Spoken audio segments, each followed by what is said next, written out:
It's the middle of December, which means we've got Dallas Cowboys news because they're not eliminated yet.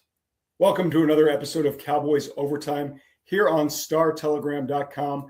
I am Fort Worth Star-Telegram columnist Mac Engel. Let's hold for applause just for a second. Please stay seated. And joining me is Mr. Nick Harris.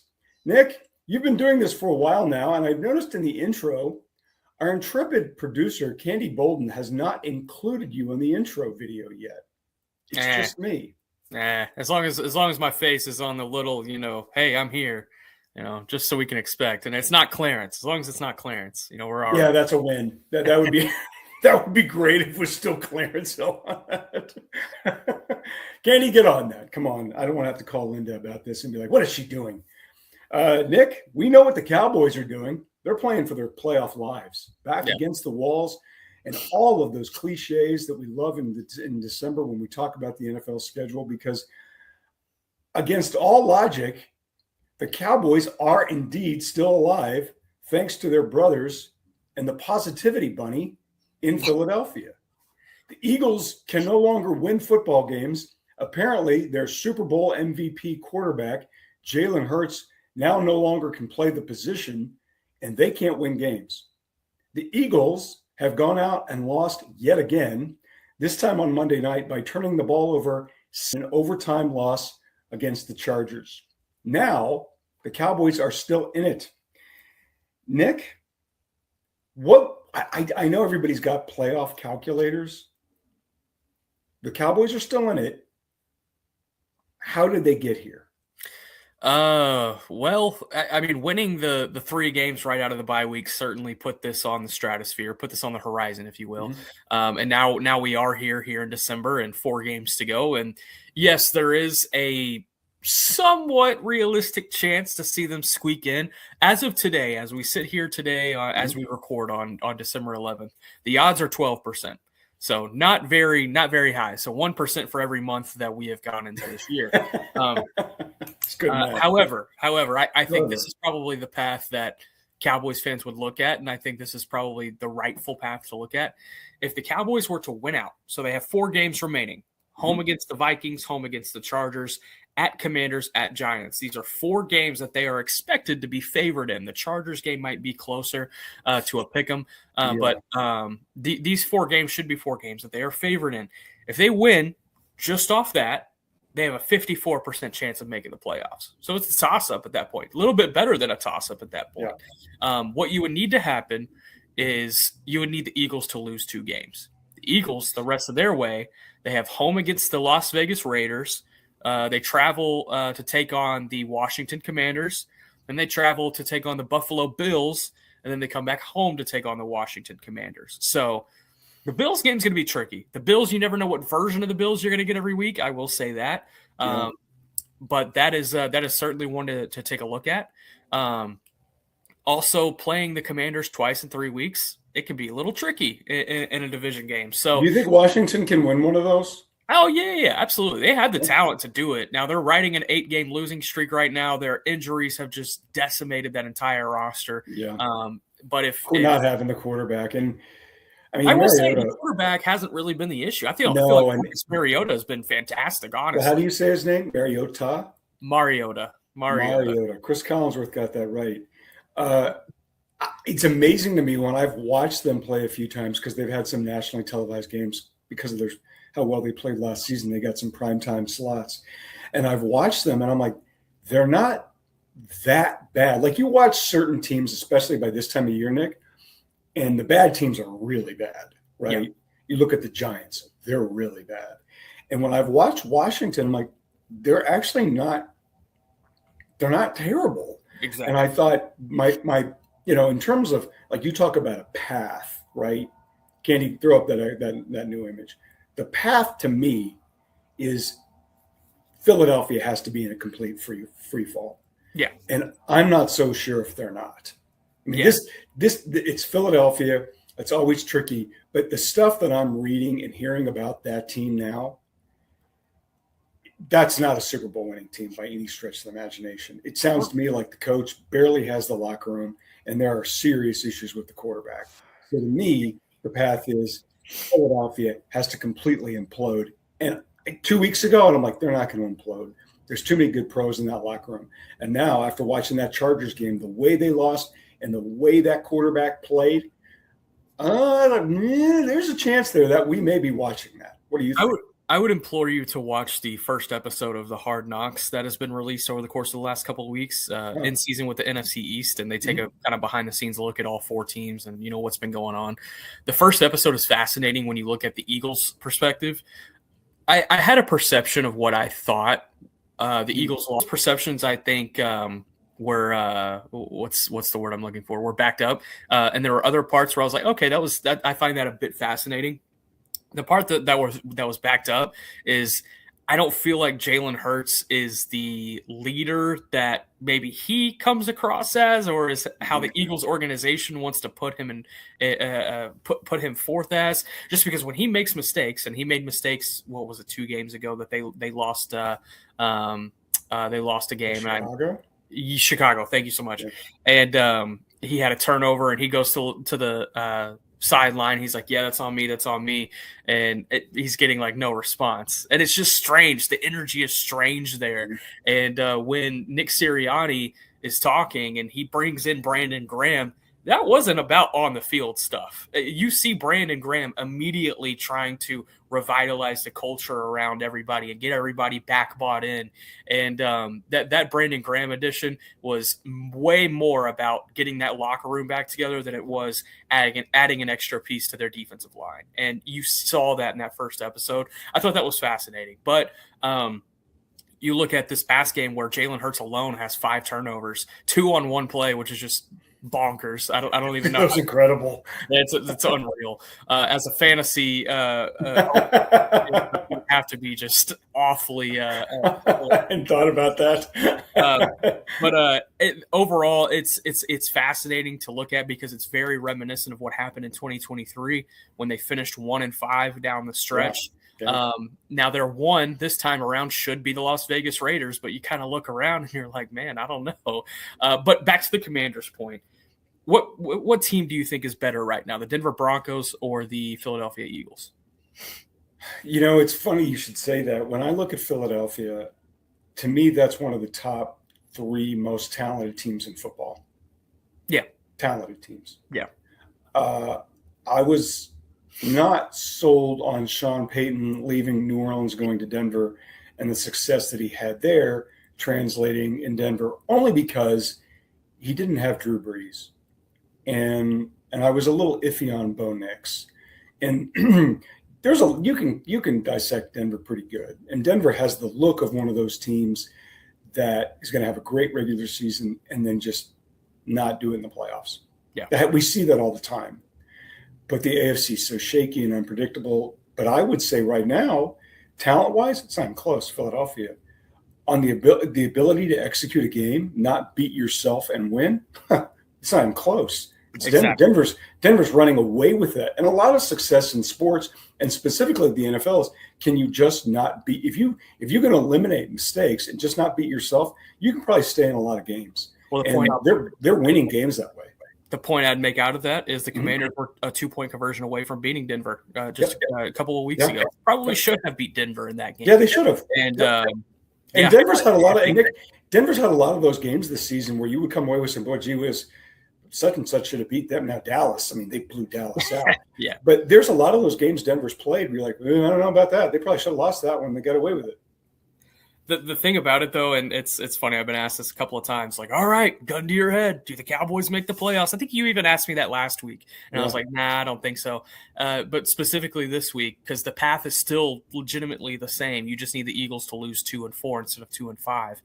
I'm saying no. I think it's likely. I think it honestly is likely that the Eagles lose 2 games. I think the Cowboys trip up at least once, though. That's where I feel like it's less likely. I don't hate that logic. Because I do play. I'm a big law of averages guy, and an 8-game losing streak in the NFL is tough. I would think the Raiders are awful. The Raiders are awful. I could see them just falling bass backwards into some ugly 16-13 win. I could certainly see the Commanders doing the same thing. Yeah. I don't know if it's going to be against Philadelphia, but I don't see those teams losing out in 4 games. I see them just falling into another win. And as I look at Dallas' schedule, do you trust that team to rip off 4 in a row? They haven't done it all season. No. I'm not sure that they do this time. No, and I agree with you. And they play Minnesota on Sunday night at AT&T Stadium. Minnesota's not very good. To me, the worry game for me for the last few weeks has always been the Chargers. Chargers are talented, and they didn't deserve to win that game against Philadelphia. They weren't better than Philadelphia. And that offense looked terrible for a lot of stretches of that game, but they won it. And that's, I think they're pretty well coached. I think it's a pretty well coached team. But that to me has always been the concern. And then the division games, you just never know. And by that point, how checked out is Washington? How checked out are the Giants? And to me, in those games, you've got to get up early. You've got to get up early. If you can get up early in the first quarter by 10-0, 10-3, you're probably going to stomp them out. But if you give teams like that any window to be in the game, they're going to play it out. They're going to play. We saw it last year in the regular season finale between Dallas and Washington. Dallas' season was over, playing with a backup quarterback. Season's gone, and they damn near beat Washington, which was rolling into the playoffs. And Washington needed a last-second touchdown pass to beat that Dallas team. Yeah. And we see that time and time again. And that's the part is if you're looking at it as a fan, you're like, don't just sit there and think you're going to beat that team. You're going to need to be engaged, and you're going to need to stomp on them to make them quit. And I just – so many things have to go right, Nick, for this to happen, and I'm with you. I think just too many things have to go right. One thing that has gone right for the Dallas Cowboys, but has been a point of discussion for a variety of reasons, and then he gave them even more reason to discuss certain things, is receiver George Pickens. Now, we didn't do Cowboys Overtime last week because we had significant technical issues, but George Pickens went out and played against the Lions and did not have a great game. The Cowboys gave up 1 million points. They scored a lot. George Pickens did not have a great game. CeeDee Lamb was awesome. And then after the game, on the telecast broadcasted by Amazon Prime, former NFL cornerback Richard Sherman, who's now an analyst, proceeds to rip George Pickens, complete with video highlights about what a lackadaisical effort that he turned in and that he didn't have a good game. And he was putting a lot of the blame, to me, the way I interpreted it, on George Pickens.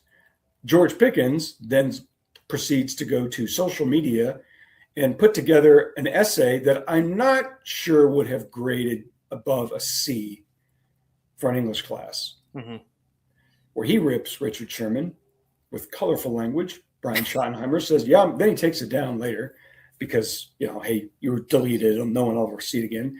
Brian Schottenheimer, the Cowboys head coach, says, yeah, I'm going to talk to him about it. This is the kind of stuff that I think Pittsburgh had seen. And now you have to know going in, if you're going to give this guy a contract, this is the kind of emotional hothead that they're dealing with. The bigger issue I have when you watch that game and you listen to Richard's comments, was it valid? I've had this conversation a couple of times. Were there effort concerns from this game against the Lions from George Pickens? I think that is safe to say. I think there were some plays. You look at the interception that bounced off his chest on the slant route and ended up being a turnover early in the game, or a giveaway early in the game. The deep shot with about 2:07 on the clock left in the ball game that landed right at his feet. Yeah. Now, wasn't an underthrown ball, sure. And there was another one where there was a comeback route on the sideline that he kind of halfway ran through and it was deflected. And he never really even gave a great shot at hauling the ball in. So were there effort concerns? Yes. And you know what? Let's stay on the Richard Sherman aspect of things and say that there were major effort concerns in this game. Have we really seen that from George Pickens yet this season? Well, the question I had, and something that, and you obviously knew it, a wide receiver will tell you what the play is by the way he comes off the line. Yeah. Right? Yeah. If he's not involved in that play, a bad wide receiver will give it away immediately because he's not going full out. Yeah. A really good one is going top speed regardless. And when I watched those highlights and I realized the way Richard was trying to make a point, and he had seen something that he knew as a cornerback, that guy's not giving it his all. For sure. For sure. And to me, it wasn't a good game. Has that been an issue for him all season? No one else has called him out on it. I certainly haven't seen it. But I don't think it's been there. And if this is an outlier to you. This is an outlier to me. Now, is it consistent with things that have come out of Pittsburgh? Absolutely. And that's why there's a big cloud of controversy around his performance against the Lions. And then, Ryan Flanoy gets inserted in the game after CeeDee Lamb's concussion and ends up with 100+ yards. And it's like, okay, then where's George Pickens? Where's his production? It doesn't matter. I will say it doesn't matter if you're doubled. It doesn't matter if you're bracketed. Good receivers know the ball is coming to them. It's like, okay, ball. It's going to happen regardless. I think with this specific instance, it is with the context of what happened out of Pittsburgh, and it's being thrown into the primetime spotlight that it was on a Thursday night standalone game, huge game, the most watched game in prime Thursday night football history. And that's how it gets amplified. If this was a Sunday noon game, I don't think we talk about this nearly as much. But, that's the reality that George Pickens found himself in. However, has CeeDee Lamb had a couple of games this year where you're like, I don't know, man? Has Jake Ferguson had a couple of games this year where you're like, I don't know, man? Yeah. And I don't think it's any different than what those guys have faced this year so far. If anything, CeeDee has had more of those games. I think about both Philadelphia games for him. For Jake Ferguson, he, after not having a fumble in his first, 2,000 snaps, he ends up with 7 over the course of his last 17 games. And so it's there's things that I think you should look at about why this team lost this game way before Pickens. That's just me. And there's some people who are like, you know what, this is why you can't pay George Pickens. You can't pay him in the offseason. This is why. I'm like, I'm okay if he goes out there and fumbles 17 times in one game, as long as it's one game. If it moves forward throughout the course of a season, sure. I get it at that point. But he is second in the NFL in receiving right now.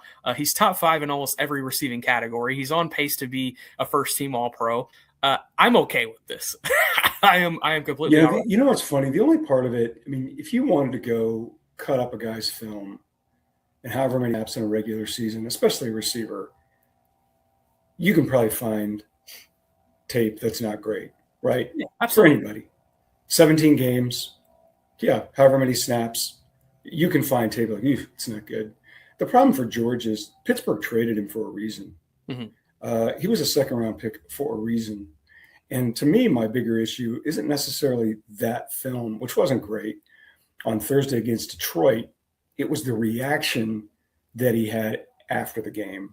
Yeah. And I'm like, if I'm Brian Schottenheimer or somebody in his circle, and these people never exist because nobody in those guys' circle ever tells them no or tells them they're wrong, because if they do, they might be kicked out of the club. Someone has got to tell them, you can't write that. You just can't react. You can't take the bait. The guy's just, it's the job. It's part of the reality TV show. Conflict drives the interest. The interest gets, the money and all that stuff. Someone's got to say, and it's one of those lessons that you learn, which is you write a letter, you write the email, you write that stuff, and then you don't send it. Yeah. Right. And I'm sure you've had, pardon? Been there plenty of times. Yeah, probably with me. Like, don't send it. And unfortunately, in this day and age, it's so easy to hit send, right? Or publish or any of that. And I think about, oh my God, I don't know if you've done this or not, Nick. I think about text messages that I have written that are really funny. Well, I think they are. And I delete them. Thank God I do. Because if I did, I'd be creating for myself a whole different conversation. I don't know if you've done that or not, but I think probably most people have. And when I read that thing by George Pickens, I'm like, don't send that one. Just don't say it. Say it to a friend, then to a friend, maybe even call him.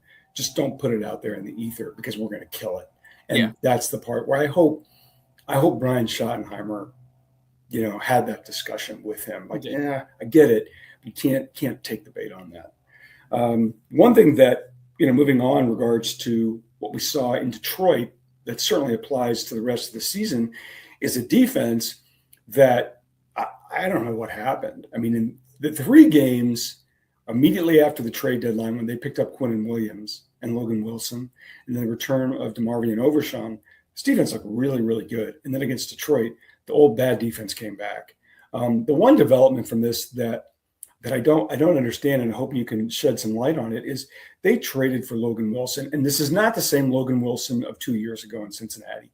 This is a guy who was benched in Cincinnati. So I'm not expecting that guy, but I expected an upgrade over Kenneth Murray. And when you know it, Kenneth Murray and Logan Wilson are basically playing the same number of snaps. And it had been illustrated time and again.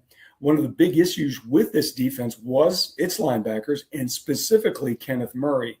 Do they think Logan Wilson stinks? Do they not think he's an upgrade over Kenneth Murray? Do they think Kenneth Murray has found the fountain of decency? What happened with this? The aspect of Kenneth Murray's game that does not get talked about enough, and it's probably why you are seeing him still be on the field as much as he is how good of a pre-snap communicator that he is. He is, and that's a big part of who Kenneth Murray is. Now, everything post-snap has been downright awful this season, and I am with everyone. I would rather have someone who cannot speak, who is mute. I would rather have a mime at Mike linebacker who cannot speak before the snap, as long as he can do better things after the snap. That's the point I'm at. I'm just thinking of the telecast. You know what I mean? The broadcast, like, what's he doing out there? Well, he's miming, Bill. He can't speak. He's miming. But they have been grooming DeMarvion Overshown to be dot. He was handling some green dot responsibilities against Detroit. I think you are going to see a reality before the end of the season where DeMarvion Overshown is taking a lot more of these Kenneth Murray snaps, whereas Logan Wilson, I think his snap count will probably remain the same. The thing about Logan Wilson is the defense that he is running here, while it is similar to Cincinnati, the calls are different. The responsibilities are different. And so that makes a lot of things different for him. I don't think you are going to see him really take over that role until probably next season.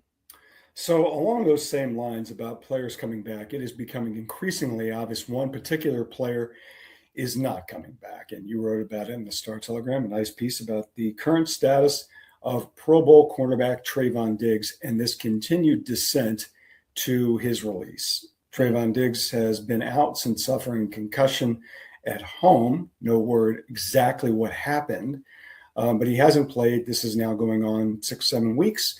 Brian Schottenheimer, according to you, and what he said is Trayvon's not ready yet. He's ramping up. I'm like, no, he's not. Do the Cowboys want him to play? Or does Trayvon Diggs not want to play for the Cowboys? Well, I'll read you this quote because I thought it was really fascinating from Brian Schottenheimer on Wednesday. He said he's still in the ramp-up period. He does feel healthy. I know he wants to play, but at the end of the day, we have to do what we think is in the best interest of not just him, but also the football team. When you miss time, there's a ramp-up period for not just your body, but your mind, figuring out the defense, and there's some new faces in the huddle. I love him as a player, but ultimately, he's got to show us that he's ready to do everything the right way. And that was a fascinating quote to me. And had been interpreted. Then you interpret that for us. This team has challenged Trayvon Diggs this entire season from the very beginning, literally the very beginning. The opening press conference in Oxnard, Jerry Jones, Stephen Jones, they challenged Trayvon Diggs right off the bat. They said, we want to see him be a leader. We want to see him leading more. He hasn't done that, and this incident at his home, which sounds like there was a party at his house and some things didn't quite go right with Trayvon trying to do a party favor. And he ends up with a concussion, and he comes back in the next day. And it's just one of those things where it's like, man, are we going to get anything right? And he gets put on IR with the knee soreness. And even though he's back out on the field the very next week running full speed, and it just doesn't sound like he is taken the challenges from this team and the requirements from this team. He's actually taken them in stride. And had he done so, I think he would have last week against Detroit, but he wasn't. And I think we're getting to a point now, if you wonder if he actually will return from this practice window. He's had his practice window open, so he has to be put on the roster by December 21st, or he's not playing the rest of the season. And this is an opportunity for Trayvon Diggs to put 4 games of tape and prove to the rest of the NFL, hey, I still am a player that you should pay a somewhat premium to go get. But if he doesn't play, he's only going to carry this controversy that he's ended here in Dallas to whatever team takes him next. And so I think this team is better off without Trayvon Diggs on the field right now. But that's just me. it never ceases to amaze me, but the consistency of it. You look at a guy like that, even his brother, Stefan's really talented players, and teams eventually just get tired of the noise. Yeah. It's nothing awful. It's nothing criminal. There's a big dividing line about that kind of behavior, huge dividing line, but it's more like I'm sick of the noise. It's always something. And I remember years ago, Nick, I had a chance to interview the late Bill Walsh. He was the athletic director at Stanford University. And he called me. I reached out to him, 20 years ago. I'm still shocked that he called me back, and he couldn't have been any nicer. We were talking about personalities like that because he had coached, I think, Terrell Owens. Terrell at the beginning of his career, Bill was still coach, or he was still in San Francisco, I think. Anyways, Bill's point was 95% of your roster you don't worry about. You almost 90% of your time worrying about the 5%. And eventually you just get tired of it. And with trade, it's just, what is it now? You're like, well, why am I doing this? And the one thing that you hope for Trayvon, Stefan, or any of these guys is like, think about Sam Williams falls into that category. He's like, dude, you better figure this out. Like, people are looking at this, and all these coaches talk, and this door is going to be closed quick if you're not careful. And I remember Emmett Smith talking about it. Emmett talking about when you leave the league, players don't realize people aren't going to be knocking on your door offering you $350,000. Yeah, it's going to go quick. So for Trayvon, and my dealings with him, I've liked the guy. Like, he's been a nice guy. But I hope he figures it out, because I don't think he's going to figure it out by being recalcitrant and just difficult when he doesn't need to be. Two more things will wrap this up. Sunday night, Cowboys play the Minnesota Vikings. Vikings come in at 5-8. You and I have been horrendous at predictions, but we're going to try again anyways. Dallas is favored by 6 points. That shocks me. That is what do you like? I like this Minnesota defense. I will say this. You mentioned of the 4 games you were most worried about the Chargers. I would be most worried about this one. This Vikings defense what they do well plays right into what the Cowboys offense does not do well. They have one of the best red zone defenses in the entire league. Cowboys have one of the worst red zone offenses. The blitz and pressure packages from defensive coordinator Brian Flores fluster opposing quarterbacks. And this is coming off of a game where both starting tackles had a combined 15 pressures allowed against the Detroit Lions. This is going to be a fascinating chess match between Brian Schottenheimer and Brian Flores. I don't think the Cowboys cover. I think this is going to be a 24-20 type of game. I think the Cowboys do win, but I wouldn't chalk this one as a W, as I think as some are trying to do already. And the reason I do give the Cowboys the win is just because J.J. McCarthy is not an NFL quarterback. That's what I'm betting on. I think the Cowboys, wouldn't surprise me if the Cowboys get a defensive touchdown or a turnover deep in Minnesota's end, convert that for 6. I could see Brandon Aubrey scoring 8 field goals, all from 60 yards and out. But I mean, you obviously wanted more detail about it. The defense thing, I think, is more of an issue than people want to admit for the Cowboys. I think that's going to be an issue, but I'm with you. I think any hope that J.J. McCarthy was going to be the guy in Minnesota, he has played himself right into a discussion of they need to go out and draft another quarterback because he has looked so bad. Yeah. And I know early on when they beat Chicago on the road, he had some throws that were really high caliber throws, and that's just gone. He just has been way in over his head. Last thing we're going to talk about, it is playoff time now in Texas, not the NFL. College football playoff bracket has been announced, and 2 teams from the great state of Texas made it in. However, sadly, Nick, our Mean Green is not one of them. I know it's stunk. UNT Mean Green did not make it. They lost the American Conference Championship game, and I think Eric Morris left immediately thereafter to go to Stillwater. He didn't want to coach in the whatever bowl. However, we have 2 teams from Texas that got in. Texas Tech, Big 12 champions. They're going to play in the Orange Bowl, which is the quarterfinal, against the winner of James Madison and Oregon. That's a tough draw. To me, the hardest draw in the first round by far is what the Texas A&M Aggies got stuck with. They will be hosting Miami with the winner going on to the Cotton Bowl to play Ohio State. Texas A&M has had a great year. They lost the regular season finale against UT. The game's a week from Saturday in College Station at 11 a.m. by far of the opening round games, this is the best game. And I think A&M is in a world of trouble. Miami can win that game. I'll take A&M, but I am very curious to see what Miami's defense does that Texas's defense did so well in that regular season finale in Austin.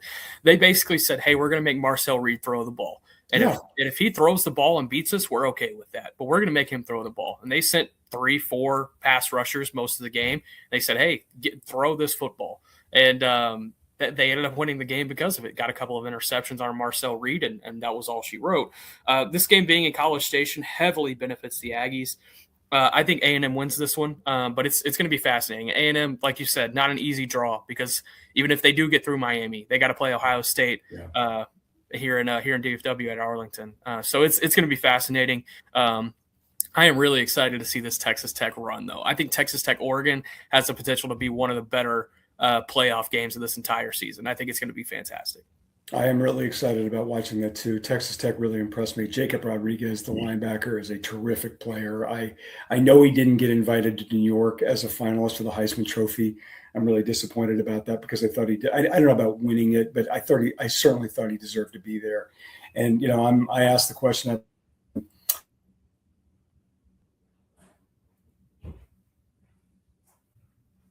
best team money can buy, and I'd be the best at it. And they've been great. I'll give Tech and everybody out there all the credit because they took advantage of the new system and they've been terrific. And I think you're right. And Oregon's no joke. That's going to be a tough game, but I certainly think Tech can win it. All right, Cowboys. Those games do not begin until a week from Saturday. The Army-Navy game is Saturday. That's the last game of the regular season for college football. Then the playoffs will start the week after. Cowboys host the Minnesota Vikings on Sunday nights, NBC, NFL in America. Cowboys are 6-point favorites. Nick, this is fun as always. Candy, a delight. Tell Linda we said hi. For all of your Cowboys coverage needs, be sure to check us out on StarTelegram.com. We will see you next week.